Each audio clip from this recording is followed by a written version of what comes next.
We welcome Bláithín Sweeney from the Havin A Laugh Charity. Bláithín, you're very welcome to the Sligo Show. How are you doing? Thank you very much for having me on. Oh, it's great to have you. Great to have you. So it's funny, we had Val Robus on a few weeks ago. And I mean, I've always known about the Havin A Laugh Charity, and I've even been at some of the events and stuff, and the famous coffee mornings, as we'll talk about later. But I didn't actually really know what exactly it was you did until Val kind of said, oh no, it's like a voucher system. And I was like, hold on a second, this is unbelievable, like the charity. So I suppose to fools like me, or other people out there that may not know, like, can you just tell us a bit about the charity? Yeah, no problem. So the service itself, we registered with the charities regulator back in 2015. And it's the provision of activity vouchers to people who are coming through mental health recovery. Okay. So the reason most people don't know about that is that it's not an advertised service to the general public, but we are connected with over 30 mental health units in the Northwest that we deliver vouchers to for their clients. Okay. So people that fund and help your charity, you're helping people Yeah. recover in a different way than the normal kind of means. Well, it's a complement, and as well, it's suppose it's not to replace professional help if that's what somebody needs, but it's definitely to complement and give people that sense of hope that there's life at the other side of whatever they're going through. Yeah.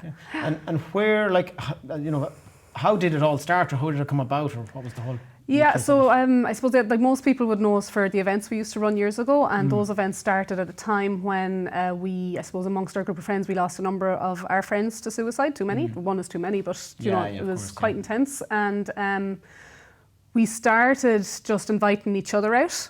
So if somebody was into mountain biking, we all went mountain biking. If somebody was into sailing, we all went sailing. And at the end of a year, there was an anniversary mass and gathering, and we decided we didn't want to end up in the pub for the weekend, as can happen in Ireland, because everything we were doing all year was so healthy. So why would we end up in the pub? Now, there was also the pub as well. No, that's okay, but not the whole weekend. No, completely innocent. But yeah, no, the whole weekend was just adventure activities, and a few of our friends had started adventure tour companies at the time, so we asked them to help us out. And we put out donation buckets and we said, look, just throw in a few quid to pay the lads to cover their costs. And we ended up accidentally making like a ridiculous amount of money. So like €1,600 extra after everything was paid for. Yeah, so that bucket of money pretty much sat on my bedroom floor for about 6 months. And I was just like, what am I going to do with it? And I presumed that there was charities out there providing activities. Like for me, it just felt like we're definitely going to have to get activities for people who are struggling, because that's how the money was generated. That's why we got together. So there wasn't any charity or any organisation that was just doing activities. You know, there was groups, say like Liquid Therapy, they're brilliant, right? So they do surf lessons for autistic groups and other mental health groups, but it's just surf lessons. So their expertise is surf lessons and how to facilitate them in a way that's good for everybody. But we really just wanted to be, well, what works for you? What do you want to do? So whether it's a knitting class or a skydive, we want to be able to say, yes, we can get it. If that's what you, and if next week you'd prefer to just, you know, do a game of bowls, that's fine. Okay, you know? So you can kind of connect with a variety of people. And I mean, that's the thing, like from the outside, okay, the name Havin A Laugh immediately emits just kind of fun and joy, and it looks like a real fun, joyful, active charity. Like, and I mean, like I presume you obviously believe there's huge benefits of being active, and as you said, your own time with your friends, it was socialising together and being active together kind of helped you through. So it does. Like, I mean, some people might see it as just distraction, but I mean, when you're in that much pain, nothing's really nothing's distraction. Like you're not, it doesn't go away. But those activities definitely help, and like, I mean, I'm trained in yoga, mindfulness and meditation, so it is understood, it's accepted that we store stress and pain in our bodies and that we can release stress and pain through our bodies. So whether that's yoga or whether it's jogging or whether it's surfing, whatever it is you're into, it does have a genuine effect of releasing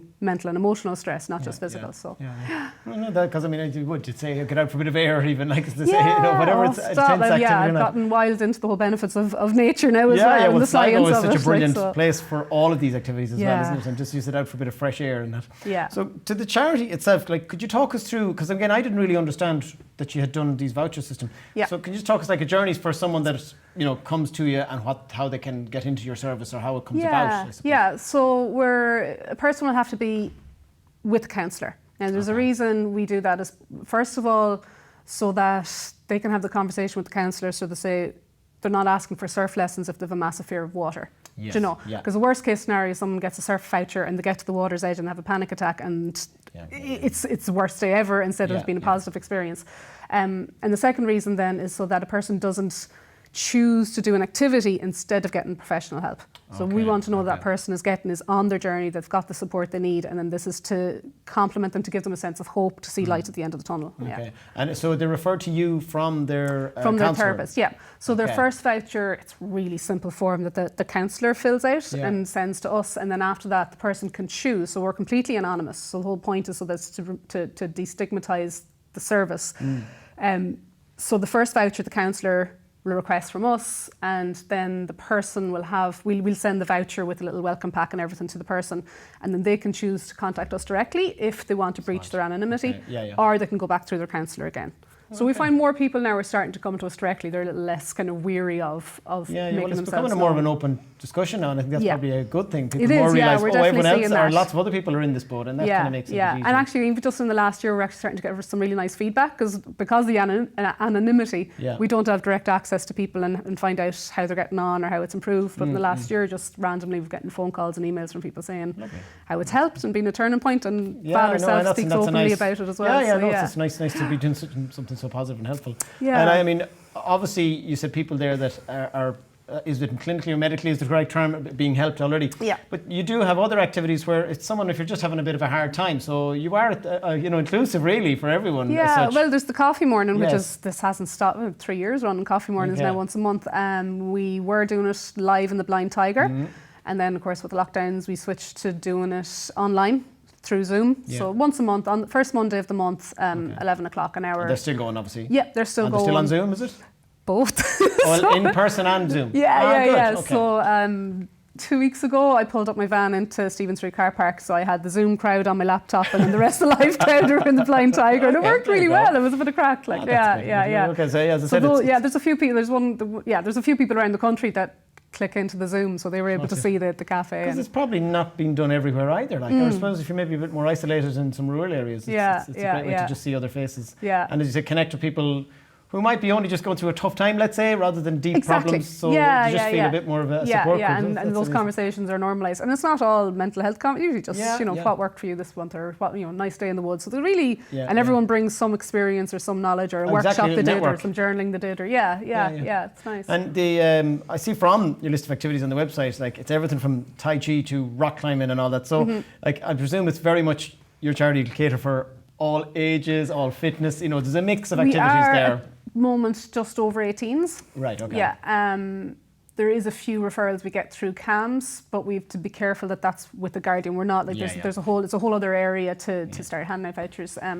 We just don't have the supports to be able to facilitate that. Yeah, but I'm just saying, if someone's a plan, or someone's kind of looking at you, is going, oh, okay, well, I won't have to climb a mountain. I can actually do Tai Chi or yoga. As well, which look, when we went in back, 4 or 5 years ago into the HSC, and we had a meeting with their board meeting and said, this is what we do, and the therapists were like, so can I ask for horse riding? Like, yeah, you can. Okay. How about swimming lessons? Yes, you can ask for that. So our only restriction is that the activity that we're getting vouchers for has to be from a business that's set up and legitimate, and that they can provide us vouchers, so we can receipt it. So it just has to be, And that way, eventually when the funding starts coming through, that it starts to become support for local small businesses as well. Okay, so it's win-win. So it's fabulous like that. And there's loads of local businesses listed on the website.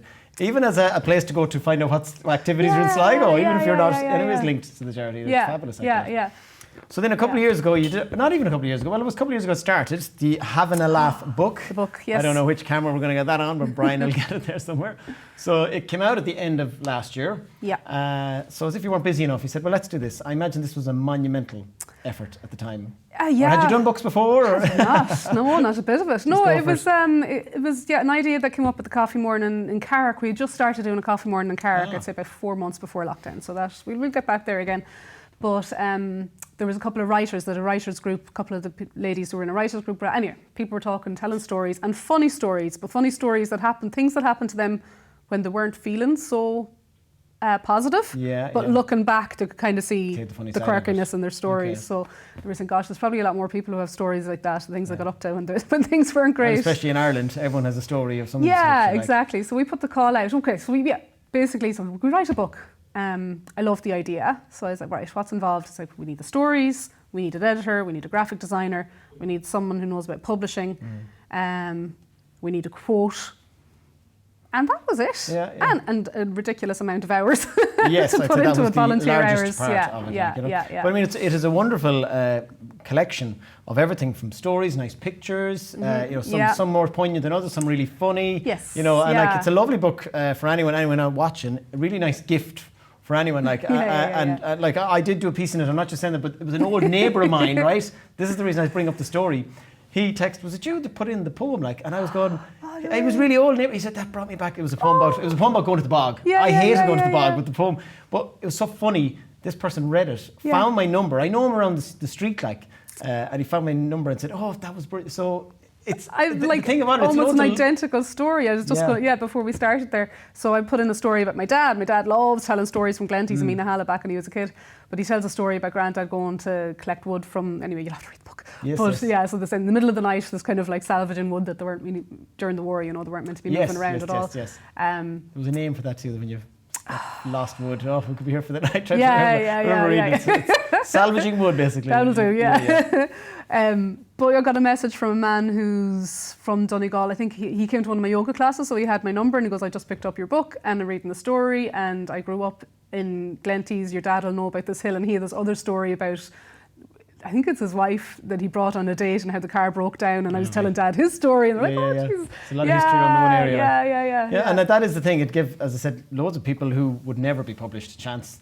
And even if they just send a simple picture, but now I'm in a book, and it's a lovely memory to have. So even from that point of view, it's a lovely collection of what you might call non-professional writers and stuff, or photographers. It's just a lovely mix. So it really brings a lovely story across. It's a beautiful, paintings and photographs and. Just when the stuff started coming in, and I think the most fun part was putting it together, because the stories would be one they were like, oh, that picture was perfect. It's almost like it started fitting into itself. Yes, like a little puzzle. Obviously, you couldn't really keep them all in either, so I presume you spent hours reading all these funny stories. We got a couple of external judges to help us, so that we can't have all this, so we just, we put a call out for writers and editors just to help us with kind of some of the selection process. And the scoring system, just to try and make it as fair. I know. Because because there was some stuff, it's like, oh, I really know. It's hard. Book two, maybe you might put all them in there. Well, this is it, And have you a favourite? I know you mentioned your dad's story. Is there any other ones that just stick out? Or? One that just always jumps out at me is Celia Keenahan's Spirit Sore, and I think it just kind of speaks to the struggles with mental health. And I think she it's a poem, and each verse says, if I hadn't, pretty much, her words are much more poetic, but if I hadn't gone through all this SHIT, I wouldn't have then seen my spirit soar. And every time I read it, I just get a little bit choked up. I'm like, I think, and that's why we started the charity. I think there was very little out there on life after mental health struggles. And a lot of people, especially at that time when we were all struggling, and people start sharing the stories, and how most people were saying that they are so much better for having gone through it, which is not something you would believe when you're in the middle of it. No, I can imagine. At all. Totally get that. But in the most respectful way, I think it's important to let people know that there is hope afterwards. So. And I think, look, I can't and there are highs in the middle of it, and there's, there's all of that. But I imagine, thankfully, I can't say I've had such struggles as such, but you hear so many stories now, and it is that, another network of people, or even reading that, even if you ever meet the people, you might hear something that just connects with you. It's lovely. For everything you seem to be doing is just really lovely to gather people together and be really helpful and kind, so it's lovely. And people can still buy the book, obviously, before we forget to say that now. In towns, there's still a few in Lieber, and you can buy them online on our website, and we're also getting into a few markets, so that'll be up on our website, what markets we're available in as well over Christmas. So it's all on the website again, is Havin A Laugh. HavinALaugh.com. Be careful, the I and the com. That's the one that always catches. And just apart from all the stuff we spoke about, events is a big part of the thing. I remember being to a concert out in, and I always forget the name of the estate. Anamore. It was cool. It was amazing. You built this amazing stage. So your big part of your charity is putting on events, and you have what other ones was there? Maybe the other ones I missed. There's lots of yoga ones, isn't there? And we did. I did. We did lots of the yoga hikes. Started as a charity fundraiser. What I actually think I loved was a lot of people said, "Oh, I have this quirky idea for an event. I don't know if it'll work. Can I do it as a fundraiser first, and then I'll see if it works?" And it's gotten some people started in their business by running it, and we're still open to that. If you've got an odd idea, with the Soapbox Derby a couple of years ago. Of course. That was amazing. yeah, that was insane. Like, because I mean, there's some events you have loads of time to build up, but then when you're doing a soapbox derby, you only have the street for a few hours that morning. Yeah, you got to get it right. Has to be like, and like, there's some great photos. I'm sure they're on your Facebook page or the Sligo Summer Festival page. And the kids that won were photos. just brilliant. Yeah, the whole cart fell apart and they all got in and carried it across. Oh, yeah. I mean, we usually see these Red Bull things on telly only, but now it's in our town. So it'll be great, hopefully, when normality returns. That we and the buzz of actually getting Pierce Road, because they started off and they wanted to give us the mall, and we're like, we tried it there, it's not. Yeah. Road, Pierce Road better for viewing. And eventually, like, how about Pierce Road? We're like, yes. Great. Harmony Hill next time, down to O'Connell Street. I know. That was it. We can put a ramp over that curb they've built. Like, that would be some fun. There'd be a lot of injuries there. But you've more. I know you had a cinema event planned, or you're not sure. Is there more things coming up? We left it a bit too late in the year, and the ground just got too wet. But we have approval for, we can obviously use the site out in Annamore. Yeah. We've also got provisional approval for location in Strandhill. Oh, okay. So watch this space with that one. Yes. Okay. And any other events in the pipeline at the moment? No, you're taking a rest for Christmas? Taking a rest for Christmas. Yes, and why not? Well deserved. Yes. I'm sure there's something else there I forgot. No, actually, we have a project coming up. No, we do hope to get this off before Christmas. Again, it's one that we're running through the HSE to get musicians into the residential homes of people, mental health residential homes. Okay. So we that's all kind of approved with the HSE. We just have to get the right funding to support it. So that, again, just all keep an eye on your social media website. These ideas will be flourishing, no doubt. Yeah. And so with how do people get involved? I suppose I know you're often looking for volunteers, or how can people fundraise for you? They can just put on a night, I suppose, and say we'll donate to you. It's 100%. Yeah. Because we always need the money, and we're not. We're public. We're 100% public funded, 100% volunteer led. We love events that are a little bit quirky. We love people to do fundraise for us, doing events that are also life enhancing. Like, so we've had people who, if you're doing it anyway, ultra cyclothons, I don't know what you call it, but a couple of girls up Donegal, and or if there's something that somebody wants to run, we're happy to help. Like, we've got so many years' experience now running different events, and you have a few good numbers. We've got a few people we can ring as well. I don't know who they've been out, but that is it. Like, you can just have that one magic phone that has all the details. Or look, we've done this. And it's like, I have this idea for a fundraiser, but it's like, just give us a call and I'm sure we can help. Okay, very good. And obviously you're looking for volunteers all the time, so people can register with you there. Obviously in that. At the moment, I suppose, because there aren't as many events. Yeah. The volunteer, I don't know, because I feel bad when people ask to volunteer and I can't find anything for them. I know. But we are always looking for volunteers. At the moment, it's kind of admin and, like you said, talking about potentially another book, but there's always kind of those projects going on underneath. So could be right up someone's street that just want to get involved. The best volunteers we've gotten has been through the volunteer centre. And what we found is when you're really specific about the volunteer you want, we needed someone to upgrade our website. So rather than saying somebody who's good at tech, it's like we need somebody who's an expert at WordPress development, and we got an absolute expert in WordPress development that had done overnight. Like, so when we go through the volunteer side, so we found like when you're more specific with the role rather than general, you get really good people, and there's amazing people out there who want to do something. I know there's amazing people who will help when you just need to. As you said, the volunteer centre is amazing. Must have them on somebody to explain exactly how they do their job as well. I know some of the ladies down there as well. So we can't let you go before we tell us all again. Apart from all of this, you have Wellbeing with Bláithín and Anish Yoga as well. So tell us about that before you go. So outdoors and online, I suppose, are the two ways that we can, during these times, we can definitely keep going with. So the outdoor Wellbeing with Bláithín, or your Wellbeing Warrior, is the website. That's all outdoor yoga and wellbeing events. So yoga hikes, surf to yoga, sun to yoga, morning yoga. I've seen some of the pictures. That looks amazing. That's in 2 weeks' time. Kings Mountain. So we head up the Kings Mountain at. We meet at 5:30. We head up the mountain at 6, but we get the sunrise coming up over Glencar from the top of the mountain. Stunning. So 2 weeks' time. So and then I do a little bit of, there's yoga meditation, but I also do a little bit of the science. My background, I have a PhD in chemistry, so I tend to always bring in the actual science of why greeting the sunrise is actually good for your whole system, the whole circadian rhythms, and setting your internal clock. A bit like with Seamus McGoldrick on here, and he had some crazy physics degree, and yet he was doing this completely different thing. But yes, you can still connect all the lines. So Anish Yoga and Wellbeing with Bláithín. People are looking for you. So the Anish Yoga is ongoing at the moment. I'm running 4 classes a week myself, and a few other teachers on the platform as well teaching. So all online. So yeah, if you're looking for a so class, and you can from drop anywhere. into one class, or you can sign up to, what, I think there's 5 weeks left until Christmas of our, not 5 weeks. 5 weeks of live classes until Christmas, yeah. So I did a few classes with you a number of years ago, and I don't do enough yoga. I don't think anyone does enough yoga. I think the benefits of it, so definitely people check out that, even give it a try. The benefits all around for all ages. Yeah, well, there's loads. I mean, there's like the Yoga Quickies collection, which I think a lot of people have found benefit from, because it's like 10, 15, 20-minute classes that you can just dip in and out of. Yeah. Okay, very good. Well, before we let you go then, just to make sure we get all the things right, so havinalaugh.com is the charity, or it's on Facebook. And no G in the having, so it's Havin. Oh yes, A Laugh. Havin. Yes, well we can show them there. So it's spelt like that. Anyway, I don't know which camera we're on. So Havin A Laugh. And I mean, if you're around the Sligo area, but I mean further afield, it's easy enough found. Yeah. And you can still buy the book, and people can just go on your website and just donate if they want. Yeah. Now what we're fundraising for at the moment is it's not so much a new website, but a new platform. So like I explained how people can access our voucher service, that the new platform will allow people then to log in themselves, and they'll see what credit they have left, and they can choose vouchers. So it just makes it a bit, everything I do is about making activities more accessible. Like there's a lot of barriers there, and especially when you're in a place where you don't feel motivated yourself. So just trying to make them as you accessible definitely seem to be breaking down the barriers on a number of fronts, whether it's coffee morning, books, events, or as I say, just the general help you do. Well, Bláithín, lovely to chat to you. I mean, we've known each other around the town over the years, but to see more about what your charity does, and I said I was embarrassed when Val told me, I didn't understand at all. So it's lovely having you on and tell the story. It's really good what you're doing. So keep up the good work. Thank you very much. Good luck with all the yogas and all that. Cheers. Yeah, you might join me now in 10 minutes. Well, maybe not tonight now.